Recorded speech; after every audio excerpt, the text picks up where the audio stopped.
I'm Nurse Jessica Seitz, along with Nurse Erica. We're Nurses Uncorked, the podcast that takes nursing facts with nursing comedy and makes a little cocktail out of it.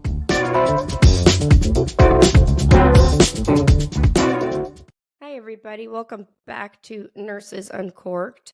We're coming to you with a special episode today. I'm Nurse Jessica Seitz, and I've got Nurse Erica alongside with me as always, and we're doing a special broadcast for everybody. We're putting out this episode on a different day, but we felt it was important to get some information out there for everybody to hear. So prior to going on with this podcast, Erica and myself felt it was important to put out a trigger warning regarding the details of this episode. We are going to be talking about a nurse named Joyce Grayson, who recently was murdered in a home that she was visiting as a home health care nurse. Now, some of these details can be very graphic, explicit details. So this is a warning for anybody that may not want to listen to any more of this podcast, that we're going to be talking about as much as we know so far about the details surrounding the horrible, tragic death of Joyce Grayson. So with that, I'm going to let Nurse Erica kind of get into some of the things that she knows. Thank you. Yeah, so just to piggyback on that, there have been some details shared with me that are sexual assault in nature and very graphic that we'll be discussing later. So if that is a trigger, this is not your episode.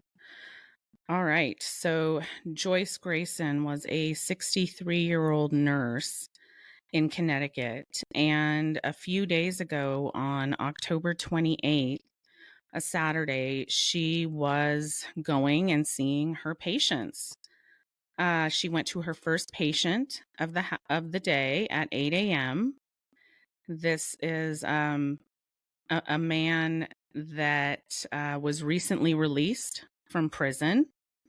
He was incarcerated from 2007 to 2020. He was residing in a halfway house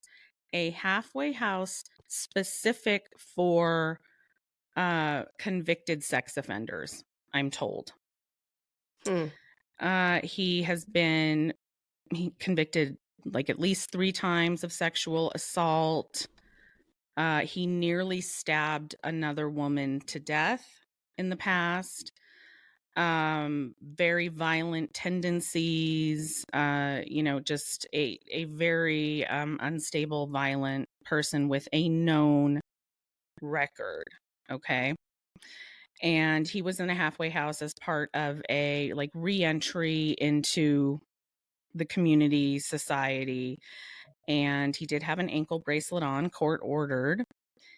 And she was part of his care team. I imagine probably there to be doing a case management, behavioral health kind of check-in, which is fairly common in home health. And she went at 8 a.m., like I said, and she didn't show up to the rest of her appointments that day. And her family, I believe, became concerned when they couldn't reach her.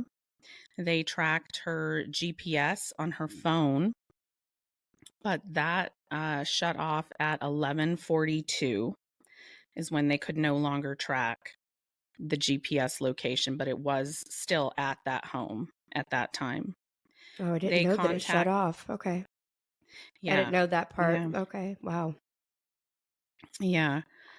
And so I don't know if that means just that the phone was shut off, if that automatically shuts off. Yeah, that's what I was thinking. I guess. If it was broken or... Yeah.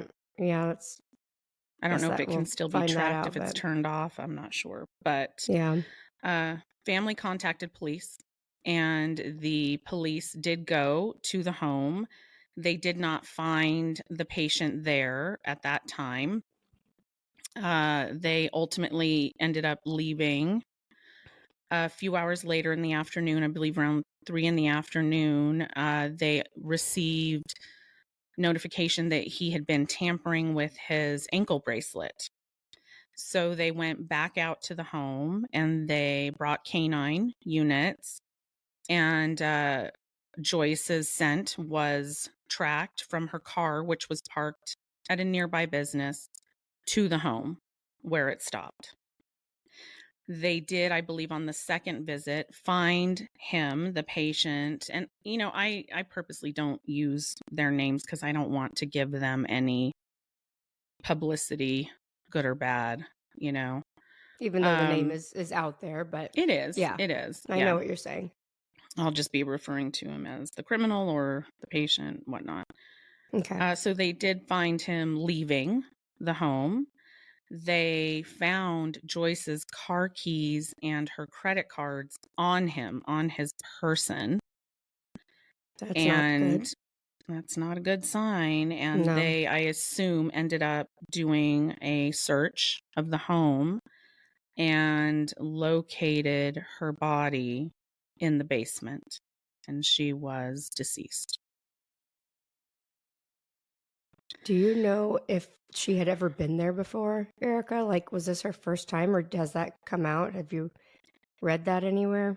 I am not sure. I know that he had been living at that halfway house since August 2nd, but I don't Okay. know if it's possible that he was new to this home health agency. Sometimes patients are, kind of jump around for whatever reason to different agencies. That's possible. Or he could have been on service since August. I don't know. That has not been shared, but that's a good question. I would like to know. Regardless, and I mean, neither here nor there. I mean, he obviously had a past and a history of sexual assault, and you said violent tendencies, so that obviously can Yeah, flare up at any point, I was just curious if like they had built like, if she a knew him relationship. well, or yeah, like if he kind of, I mean, who knows? I mean, if he became infatuated with her or angry with her about something he wasn't getting in his care, or, who knows? We may Right. never know, but I heard from a correctional nurse who apparently had him as a patient while he was incarcerated. mhm. And she reached out to me and said, very violent tendencies. Obviously, he was already, in prison for that. But she reiterated that, no, very, very violent tendencies, and specifically towards women. So let's talk about Joyce for a minute. We know that she was a celebrated foster parent in the Yes, community. I heard that. She and her husband had reportedly fostered about 35 kids over the years. Wow. It's A lot. amazing. Yeah. Yeah. And then they even won Foster Parent of the Year in 2017, I believe. Oh gosh, that's amazing. Yeah. And I'm told that she had retired. I don't know how long ago or for how long, but she was 63. And at some point she had retired from nursing or altogether. And for Mhm. whatever reason, went back into nursing, which, that's kind of the running joke with nurses. It's like we can never really leave. We always kind of Get get sucked sucked back back in. in some way, shape, or Yeah. form. And so I don't know what her particular situation was, if it was financial or just that she loved being a nurse or Yeah. just wanted to give back. I don't know.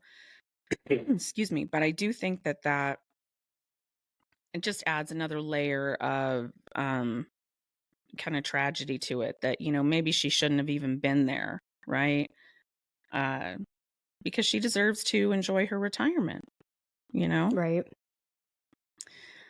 So Absolutely. I'm told that nurses there in Connecticut are, of course, outraged, as are nurses around the country, and especially home health nurses and hospice nurses that also go into patients' homes. I'm told that nurses there in Connecticut are wearing white ribbons. I don't know if that's in protest of what happened or in support or remembrance of Joyce, but they are showing unity, which I love to see. Mm-hmm.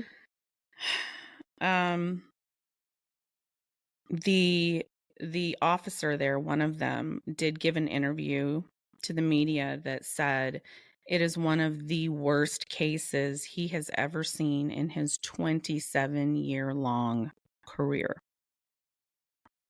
Now, imagine that, right?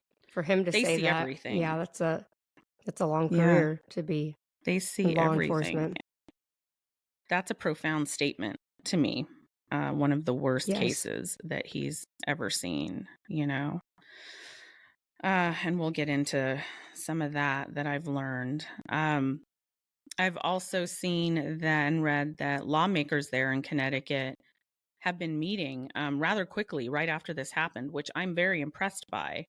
That they started I did meeting. see that, but I think I read one of the lead ones is actually a nurse or was a nurse. I Oh, think. good. I didn't realize that. One of the lead ones that's really pushing for it. I had written her name down somewhere, but she actually has a nursing background and is still a nurse, but is working now on the political side of things. You know, so that's at least amazing. good to have one of us on that side of things. You know, for once. We need more nurses in politics. Side note, I've met recently with my travels. I've met a few nurses that are now in politics in their state, and they're really pushing for reform. We need more of us in there that know, that get it, that understand. And so I'm always very impressed, right, when you see a nurse that has transitioned into politics. So good for her, her or him. absolutely.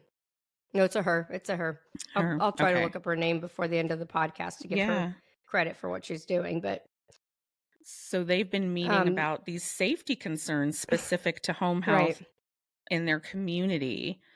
And they're talking about the possibility of instituting some kind of a mandatory potential escort for nurses or healthcare workers that have to go into the home of these type of patients or situations. So we're going to continue monitoring that, and I really hope that something good comes from that as far as legislation being passed and, providing a certain, there has to be some change. There has to be some good to come from this. I was talking to you yesterday, to me, it just seemed like that would be common sense.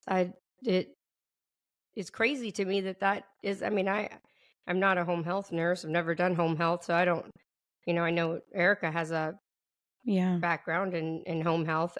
So we can definitely speak to that a lot more, but I would have thought that totally would have been common sense, something that, you're dealing with somebody that's on essentially like a house arrest. With a bracelet that has all these, the worst kinds of criminal records, the top ones, violency and sexual assault. Yeah. That either A, he wouldn't have been taken on as a patient, or B, in worst case, that, okay, we are, but you're going to be protected. You won't go in there alone. I don't even understand how that is a thing that is just. I did work in home kudos health. to home health nurses that can do that. Whew, it's I don't scary. know how. I would be scared. Yeah. Yeah, I have some stories. It is scary. I did home health for several years as a CNA a long, long time ago. And then I did it as an RN for about 2.5 years, strictly home health case management. That's what they call the nurses in home health and hospice. They call them case managers. It's a little confusing to those that don't know.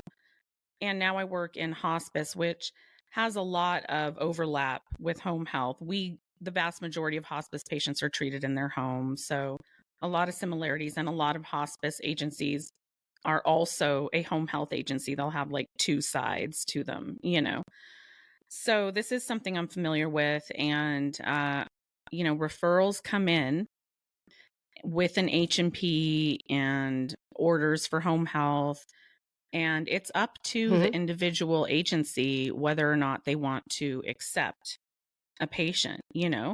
They can certainly turn down a patient, and they do often for various reasons. Maybe census is just too high, they don't have nurses, or maybe it's an insurance that they're not contracted with, or whatever. But the point is, it is up to the admitting agency whether or not they want to accept a patient onto excuse me, onto service. I mean, obviously, yeah, you get the history and you get the facts on there to a certain extent. So I am certain that was on there. I mean, I am would have certain it had to have been. was. It would have had to have been. I mean, that's an extensive, and plus he was residing in a halfway house for convicted sex offenders. Like, I think it's There safe was to a assume. specific house that was Yes, that's what I'm told. dedicated to that type. Okay. That population. Yeah. Wow, what a group of people. Goodness Can you gracious. I'd be imagine? scared to Yeah, even enter absolutely. the Exactly. I facility wouldn't. at all. Oh my Yeah. gosh. So I think it's safe. While I can't say that I know this for certain, I think it's safe to assume that she and the agency was aware of his history, right? You always Yeah. get an H&P with admissions. That's obviously going to be a huge part of his psychosocial history, which is part of the H&P. Um, e- and especially because it seems, was being treated for this, like, reentry case management behavior. So obviously that played in. I think it's safe to assume that she knew and the agency knew. So Yeah. that kind of opens a Pandora's box of a lot of questions, right? Mhm. Now, I am going to share the name of the home healthcare agency because it has already been reported widely now in the last day or two in the media, and also because, frankly, I'm pissed and they need to be called out. Yeah. So, Alara Caring Agency. Supposedly it is the Cromwell branch. I think there's several branches there in Connecticut. How dare you accept a patient with this history? How dare you put a nurse or any healthcare worker in that position? You hold Absolutely. full responsibility for what happened, in my opinion. And I have been told that the family has retained an attorney. Good for them. It is an Her attorney name's that specializes. Kelly Reardon. Kelly Reardon is her name. Okay. And she specializes Yeah. in wrongful death claims. So I am happy to hear that. It hasn't even been a week yet. This is very new. This just But they happened. know. The family must obviously know that Yes. this is not right. This is very, very Yes. wrong. Now, Very wrong. I want to share with you the statement that Alara Caring Home Health made publicly, and it Oh took them boy, a I couple of can't days wait. to even make this statement. But here you go. The safety and well-being of our team members is our highest priority. We are providing counseling services for Alara team members impacted by this tragedy, and will fully be cooperating with the authorities as their investigation continues. That's it. Wow. That's what they had to say. Monumental, What right? about Alara possibly caring for the nurses and not putting them in harm's way? I Yeah, mean, while the counseling's all well and dandy, that's great. But how about not even getting to that point where nurses need counseling over it? Um, exactly. that's And a they lame continue to. attempt at a statement.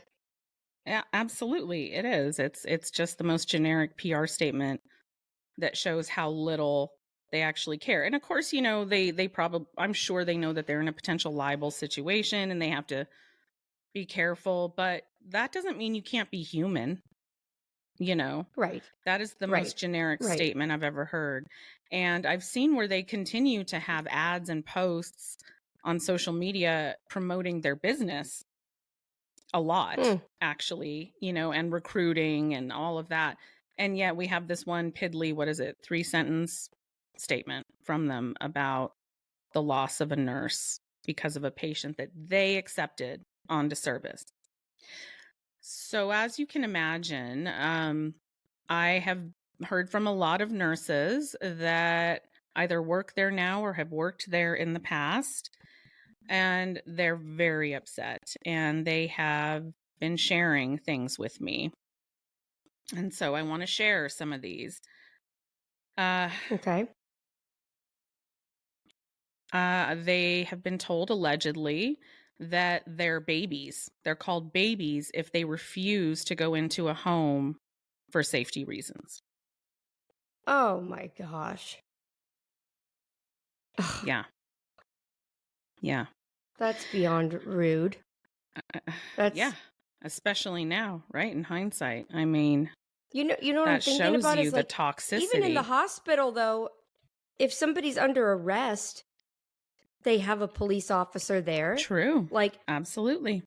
I mean, I understand that house arrest, it's not like you're incarcerated, but still, I mean, the Yeah. police there I really think that a police she should have had to have had an armed somebody I to go in agree. there with her or whoever it was that's doing the checks on the patient. I mean that Absolutely. I I mean, still cannot fathom that.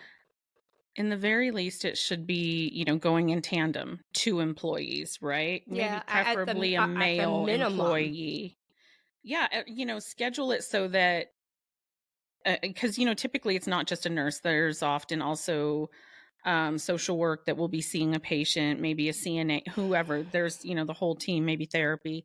So try to schedule together, or just send another nurse and someone, maybe a male, hell, even someone in the office, like someone, Do they so that tell they're you not going like in alone. do you remember, Erica, any ones that you've ever done like do they tell you like to maybe to leave the front door open or to only like assess the patient like in the living room or like how does that kind of stuff work? I mean, not that that's going to if there's nobody walking by, I mean, what are you going to do? But um Yeah. or is that just up to the actual nurse themselves how they handle it? Do you I have think any it's kind of experience on that? agency by agency, but I have wondered that. So if you are in a halfway house, especially one that is specific to convicted sex offenders, wouldn't you assume that there would not be any Mhm. going back in a person's private room? Wouldn't you assume that any Right. kind of interactions would be taking place like in the living room area, right? That's open. I, unless she had to like use the restroom or something or went to Yeah, wash her and we don't hands or know. We don't know. Maybe yeah. that did happen. We don't know. Of course, we weren't there, but I would like to Or maybe know. he could have tricked her and acted like he fell. I mean, there could be numerous True. reasons. Like, you know what I True. mean? And as a nurse, Yeah. you would respond. I mean, obviously, if you hear Yeah. somebody is in pain or something, or who knows, the criminals are crafty. He could have acted like he fell down the stairs or something, Or right? said that he had, a wound or something in a private area that she needed to look, any number of things that you Uh, could come up with, right? and now he's not the gentleman, which I know we're not saying his name. He's not necessarily old. I mean, right? He's He looks 38. Yeah, that's what I was 38 saying. years He old. looks like he's pretty physically, Yeah. I don't want to say like physically fit, Yeah, but I mean, he's it not doesn't look like a frail by frail, any means. right, Yeah. right. He is in custody. However, he still, as of this morning, to my knowledge, has not been charged in this crime. He's listed as a person of interest, which is crazy. I'm not sure what they're waiting for. But they must know that, The only thing I can it's think is him. because of how many other sexual offenders are in that True, area. true, That that might make sense, and because he's in true. custody, they at least feel a little bit better that they can really, really make sure. But I mean, I True. would think that Maybe might they're be the waiting for only DNA other, evidence. That could be it, right? actually. But the Yeah, he is fact that being he was holding her stuff right. is a little bit Yeah, alarming. That does not give true. doesn't bode very well for his No. story. Yeah. I mean, if you were to find somebody murdered in your house, would you think to put their credit card in I mean, your that's just dumb, isn't it? It's eh, so yeah, dumb. I would Yeah, think so. So I'm just saying the chances of it not, in my opinion, not being him would be very unlikely. unlikely. Um, I agree. but yeah, They're probably waiting yeah, very, for very some kind of unlikely. DNA. I imagine that. I hadn't thought of that, but that makes sense. Yeah. So he's currently being held for larceny, possession of drug paraphernalia, and violating probation. But he is being held on an over $1 million bond, which is high. So obviously that, you know, tells us something. So he is in custody, which is good. Um, yeah, some of the other things that nurses have reached out to me and shared with me that allegedly work there or have worked there in the past is that they've been Hmm. begging for security and to them for the agency to not accept these dangerous patients for a long time. They've been begging for this, which is we hear that every time there is a violent act against a healthcare worker. In the aftermath, we always hear from the employees that we've been telling them this was going to happen for years. We've been begging for security for years. And here we go again, just Hmm. another example. And they said that they've been ignored with those requests. And they've been not only ignored, but ridiculed and treated like they are the problem instead of the agency accepting it and not providing basic security. Right. The nurse I is mean, the just look at that problem. term, calling them a baby. I mean, Yeah, babies because they. Uh, gaslighting at its finest. Yeah, yeah, that's why yeah, nurses are scared to even say how they really feel because it doesn't matter what it is, whether you're voicing your opinion about staffing ratios. I mean, you're always seen yeah, as you're a complainer. Like always. suck it up. That's what nurses have to do, right? You just Yeah. suck it up and keep going. They're told that if the Or patient the has best is met, if you don't like it, get out, right? Well, if you yeah, don't like it, just don't be a you knew nurse, what you were getting right? into. Yeah, this is part of being a nurse. Yeah, It's that's part what of they your do. It's the calling, constant, yeah, the calling. Don't even get me started. It's right? part of the Jeez. ongoing manipulation, empathy manipulation, and gaslighting that is pervasively used against nurses across the board. Did any of these nurses say anything else, like aside from being called like a baby? Is there anything else that Oh they? yeah, Do? yes. Okay. So they've been told that if the patient has Medicare, they have to accept them. That's not true. And I think it's safe to say this patient probably did have Medicare, considering his Well, do they say circumstances. you have to because it pays well? Is that why? Well, I mean, that's what's their reasoning? the reason, really. But they're just Yeah, told, of and course it is. to be fair, nurses honestly don't typically understand the whole financial billing side of things. So No. they probably are being told that and just accepting it as like, oh, well, they have to. They don't have to. You know. Yeah, of course not. Anybody can be refused. Yeah, I mean, you can accept a patient or not accept a patient. I mean, that's yeah. just you can discharge a patient from your service if you want. I've Like, done it. I have yeah. done that. Yeah. I had a nurse that and nothing even ever happened. It was just kind of a very creepy I forget if it was a son or a grandson of a patient that lived in the home where she was going that was making very inappropriate innuendos and she discovered that he was videoing her on his phone just as she was doing her nursing stuff, and just it was enough Ew. that I fired him. There's processes in place that you have to go through. Of course, you have to Oh give yeah. them a certain amount of warning, and you have to sometimes make arrangements for that or give them time so they can make arrangements to get with another provider. but Mm-hmm. you absolutely have the ability to fire patients. But they obviously didn't do that. Why? Because of money. Because of money, it's safe to assume, because God forbid they turn down a referral, which means they turn down some money. That's Mm-hmm. all it is. Right. That's all. You Right. can't tell me it's because they cared so much about this, serial rapist, right? That they wanted him to have proper care. Of course not. It's No. all about the money. That's it.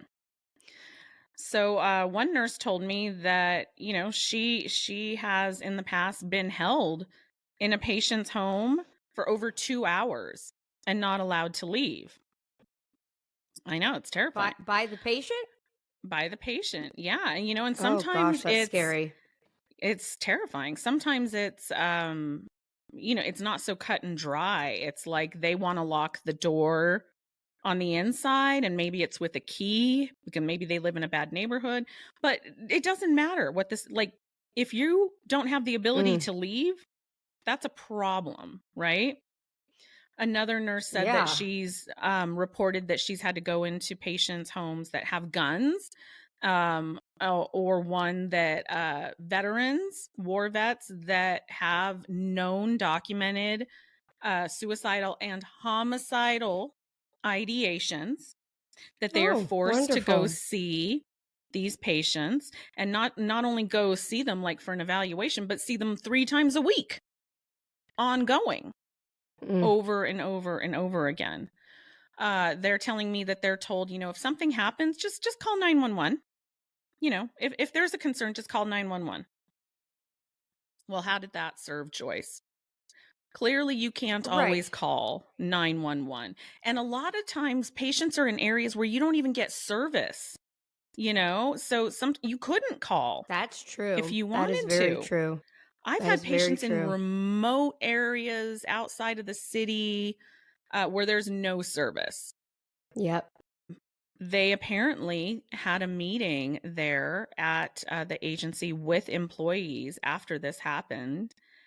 And the main focus of the meeting was telling them not to comment or post about it on social media.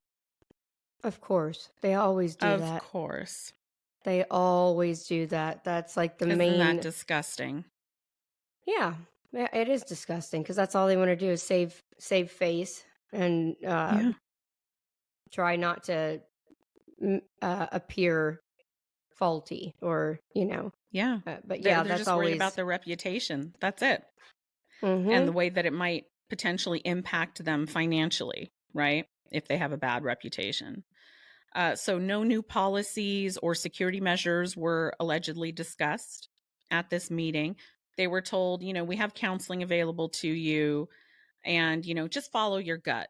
Do what you think is best. Follow your gut. But whatever you do, don't you dare comment or post about it on social media. So basically, you can't even speak about your that you lost a fellow nurse, Mm-hmm. somebody that you care about. You can't even Right. talk about it. You can't say nothing. You gotta just Or talk about how shut your concerned you mouth, are for your own safety moving forward, which because they they all clearly should haven't be. done anything. They should Every be. nurse. I mean, I know we're highlighting home health right now because that in itself is scary. I mean, but honestly, anywhere. I mean, but at least at the hospital, you have a chance of somebody else hearing you, or Right. because there's so many other people around. Yeah. You're But home alone health, in I home mean, health. yeah. And you're not in the That's surrounding you're it. familiar with. It's their territory. Like that's even Absolutely. And scarier. they can I have mean, that weapons that you don't know about. They have right. vicious dogs sometimes.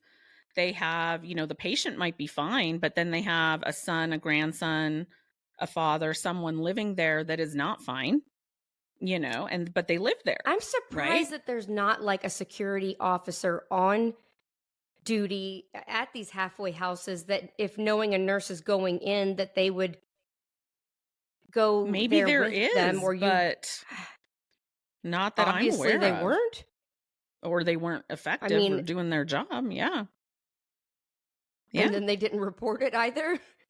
I mean, True. they just True. went about, well, I missed that one. All right. Yeah. I mean, something something Yeah. slipped big time. Oh, Something for major sure. went I, astray yeah. I mean, because they're definitely in a liable position, right? There's no way around it. mm-hmm. And let's play devil's advocate. Let's just say, and I don't think that this is true. I don't know that this is true, but let's just say hypothetically that they told Joyce about this situation, that she was fully aware of his history, and they said, it's up to you if you want to go see this patient or not. We're not forcing you. I doubt that, but let's just say that she knowingly accepted the risk. Okay. Mm-hmm. Does that absolve the employer? Absolutely not. You know that he has a repeated documented history of doing this to women. Yeah. Why, for the love of God, would you even want to take on that risk, putting the company in that liable position? I mean, it's a bad business move, right?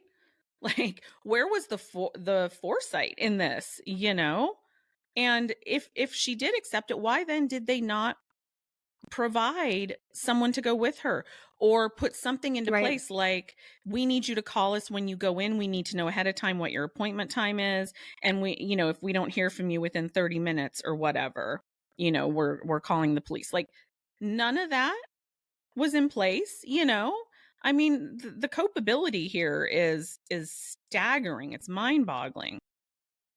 But It truly, truly, truly is. And I think home health care nurses everywhere right now, well, they're sad, but they're scared. They're really scared. sure. I mean, I know you, and how they many should be. messages you've got.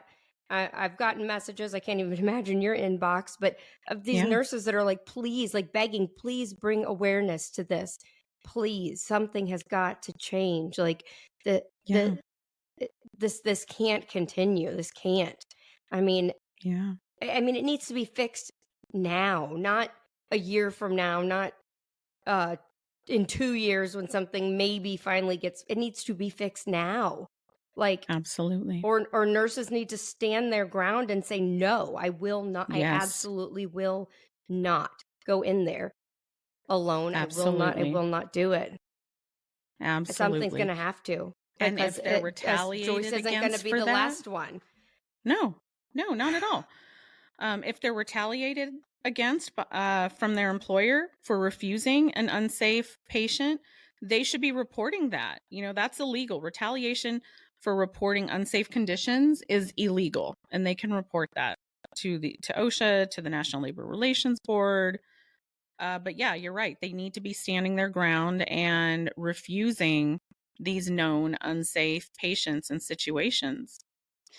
And so the overall consensus from everyone that I've heard of from that company is that all they care about is referrals, aka money. Right.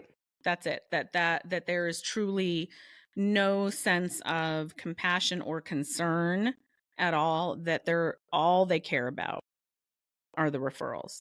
And of course, Right. you're a business and you have to be, fiscally responsible, and that's, the purpose ultimately, right, is to generate revenue. But that doesn't mean you can't be a human being and you can't do the right thing, and you can't, provide basic security, right?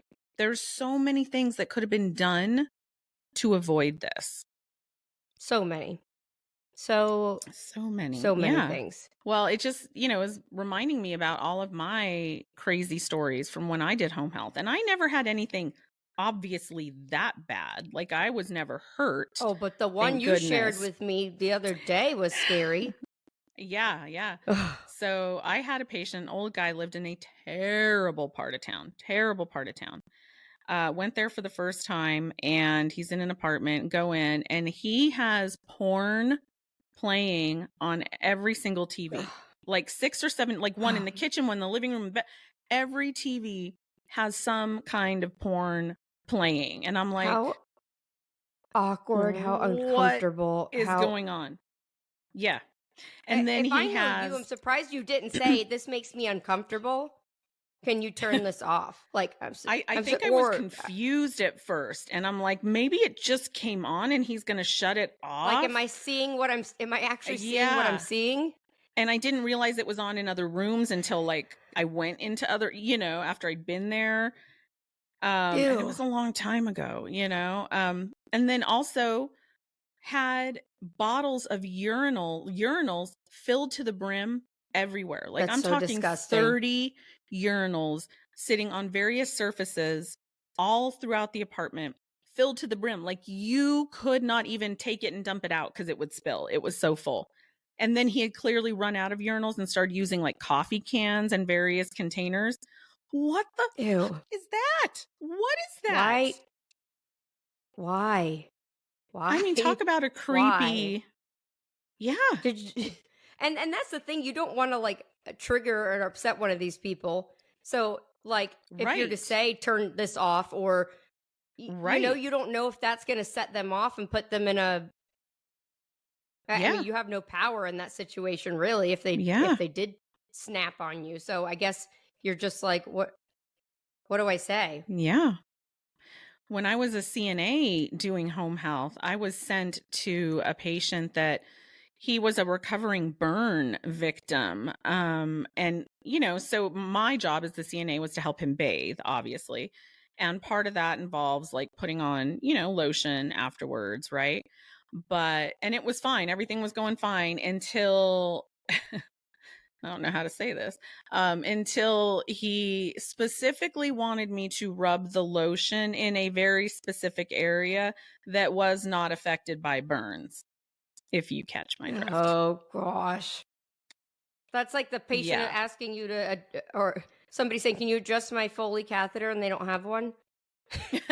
I mean, Yeah. it goes along with the same thing. I mean, Yeah. it's just so gross. I mean, and like you were saying, sometimes, you know, understandably, war vets they have like PTSD, Right. and Yeah.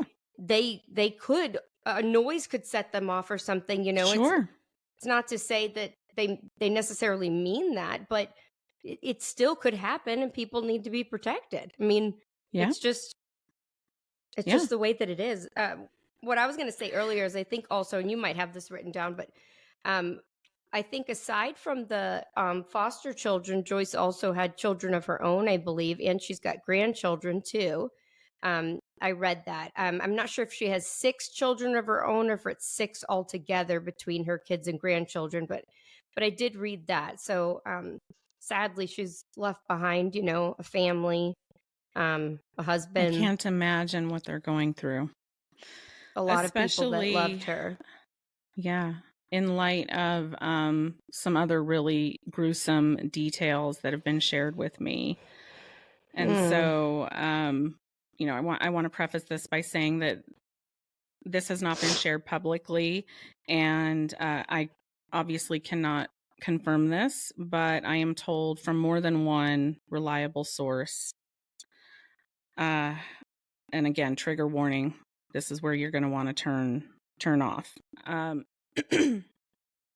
Remember that the law enforcement officer said it was one of the worst cases that he had seen in his 27-year career. Well, that would Right. fit in with that because what I'm told is that they found that her body had been violently sexually assaulted, Oh, God bless her. that she had been dismembered and decapitated. Her head was removed. Oh my God. That is just I have no words for that. That is just I know. beyond. Oh my Lord. I mean, to I lose a know. family member, but then, to and they have to hear the details. That's all gonna, obviously come out and but how disgusting, how horrible. Just how the fear that this poor To know woman that must have her had in last those final moments, moments. I Those, I mean, yeah, I, I was I talking about can't it last imagine night with Masshole, how with she felt. Matthew, and he had to stop. He's like, I can't talk about this anymore. It's too upsetting. And it is. It's just to know that your loved one not only was murdered, which is unimaginable in and of itself, but to add this whole other layer of atrocity, I cannot imagine. It's absolutely unconscionable. So, My condolences to her family, everybody in her family, her kids, her husband, and her colleagues and anyone that knew her coworkers, everybody, but like somebody said yesterday, all the condolences in the world aren't going to bring her back. All the trees we all just keep planted saying, are not going to bring her back. Stupid trees. Stupid trees. And that's such a recurring theme, we heard that with Tristan, Kate Smith, and now this. Apparently there was 13 trees, I'm told, that were planted. And it's a nice thought, I suppose, but that's not, in my opinion, where our focus or energy needs to be. I'm going to get real for a second. We need nurses to grow a pair. We need nurses to have some courage. We need nurses to stand together and refuse these unsafe assignments, patients, situations. I've said it a million times. I'm going to keep saying it. There's power in numbers. If one nurse refuses, they're made an example of. If two nurses refuse, they're made an example of. When the vast majority refuse, they have no choice but to do something about it. Get out of the break room. Get out of the nurse's station, which is the only place where you sit and complain and bitch in the corner, and take a stand. For the love of God, take a stand. I don't want to hear that you're the breadwinner for your family because, again, I've been a single mom since forever and a day. My children's father passed away. It never stopped me from having courage being the only source of income for my family for years. Right. I've always stood up. If I can do it, you can too. I don't want to hear your excuses. Nurses are literally dying left and right. This is part of the reason that Masshole McGuido and I started the Red and Black Ribbon campaign. And, I've got mine here. I wear it on my lanyard. Because so it wouldn't be forgotten. That's what everyone says, is that the case, a week or two will go by and it's not fresh in people's minds. And I know it's human nature, right, because nothing's changing and nothing's done and people go about their lives again. And yes, you're right. It's a reminder to not forget. We still have a fight. We have to fight. We have to remember what's going on. Yeah. And, I want to also say that I know it seems to unfortunately be trendy right now for nurse influencers to talk about the violence against nurses suddenly. This has been going on for years. I personally sent those red and black ribbons a year ago to the vast majority of nurse influencers out there on my own dime. I can count on less than one hand the amount who ever wore it or spoke about it. They don't care. They're literally using this for their own platform, for the views. And it really disgusts me. If you cared, you would have been talking about it at Methodist Dallas a year ago. You would have been talking about it at I have a whole playlist on TikTok going back years of all the violence against healthcare workers, right? That I've talked about in real time when they happened. I've called for change. I've co-created this movement. The legislation, I do all these things. Well, all of a sudden it's trendy and all of a sudden you see nurses talking about it like this just started happening. Stop it. Be for real. Do something to enact change. That's one thing I want to say about Erica is that she's always reporting on stuff, even when there's not a big story in the news. There's not some tragic event. She's constantly following legislation, things that may seem boring to other people. That is definitely one thing I will say.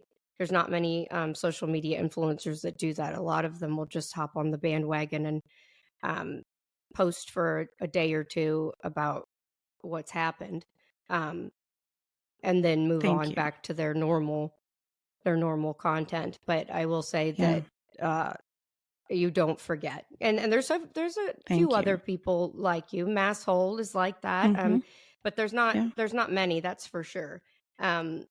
So you're right that it's easily forgotten until the next tragedy. And Yeah. that Stop forgetting is about sad. it. Yeah. Mm-hmm. We've got to Absolutely. pass the legislation, the Workplace Violence Act that has been sitting there going nowhere. We've got to collectively refuse these things and demand change. And one of the ways is by, wearing some kind of red and black, right? Every day, a ribbon, whatever you can do to take a stand, to collectively say, I'm not going to tolerate this, and to start those conversations, because patients, visitors see them and they ask, what is that? What does that mean? Oh, well, did you know that there's actually like an epidemic of violence against healthcare workers? It starts the conversation. Pressuring your legislators to pass the Workplace Violence Act. I've got that on my playlist. If you want more information about it, I've got templates. And refusing collectively. And here's the other thing: back up the nurse. If you're not the nurse that has courage to do this, but your coworker does, back them up. Back them up, because when they're made an example of, one day it's going to be you. One day you're the one that's going to be made an example of. Back them up. And I guarantee you, the higher ups don't care about you. They don't. They really, sadly don't. So unless we all stick together and band together, it's very easily to intimidate somebody back into doing what you want them to do, Yeah. So we have to stand up and stand for each other and do something, I mean, I know a lot more is going to come out about this story in the next, I'm sure, weeks that follow, I'm sure, and I know Erica will be following it closely. Today. Yes. It's today. Okay. It's today. Well, my thoughts are with the family, even though I know that's sadly not going to bring her back, but maybe we can make change. And God, I feel like we just keep saying this, Erica, not let somebody's death go in vain, but we keep saying it, but over and over and over again. So we had already taped or recorded a couple of podcasts earlier this week, and we weren't planning on doing another one. And this happened, and we thought, you know what? We need to talk about this, because just like you said, a week from now, people will have forgotten and don't care anymore, and they won't be talking about it. So we, put everything aside this morning to do this and get it out there. Make your own black and red ribbon. Like, let's bring awareness. Yeah. Like, doesn't have to be anything fancy. Just black and red, like looped together to represent workplace violence and the violence that is happening against healthcare workers constantly. That's right. And let's do something.